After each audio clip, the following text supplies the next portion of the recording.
비전을 허락하시고 이루어 가시는 분 오직 하나님 한 분이시다.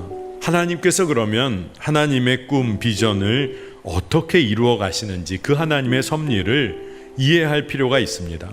처음에 하나님의 마음, 하나님께서 마음의 부담을 주시는 단계가 있어요. 그리고 그 마음의 부담에 응답하여 기도하는 단계가 있습니다. 그러면 하나님의 꿈, 비전을 깨닫게 돼요. 그러면 사명과 목표를 향하여 달려가는 겁니다. 근데 이때 하나님이 도우십니다. 우리를 통하여 하나님이 일하심, 그것이 성취되는 거예요. 그런데 오늘 말씀 느헤미야서 1장을 보면 1단계인 하나님의 마음, 하나님 마음에 그 부담이 부어지는 단계가 있습니다. 유다와 예루살렘에 남아있던 사람들의 형편을 느헤미야가 전해 듣게 됩니다. 울고 또 울고 수일 동안 슬퍼했습니다. 그 현실을 알게 되니까 하나님의 마음을 깨닫게 된 거예요. 남은 자들이 환난당하고 예루살렘 성벽 무너진 이야기를 들었을 때 마음의 부담, 슬픔이 밀려왔어요. 자, 두 번째 단계는 뭘까요? 이 마음의 부담 갖게 되었을 때 사랑의 마음으로 품고 기도하는 단계입니다. 느헤미야는요, 하늘의 하나님 앞에 금식하며 기도하기 시작했어요.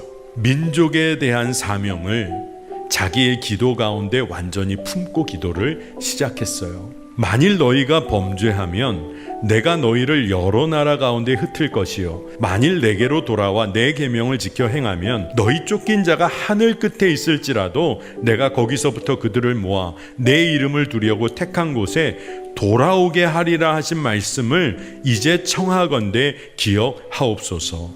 하나님 그렇게 말씀하셨잖아요. 하나님이 그렇게 약속해 주셨잖아요. 계속해서 느헤미야가 하나님의 말씀을 붙잡고 기도를 해요. 하나님께서 정확하게 느헤미야를 통해 일하실 수밖에 없게 되는 거예요. 여러분, 이 영적인 지혜를 꼭 붙잡으시길 바랍니다.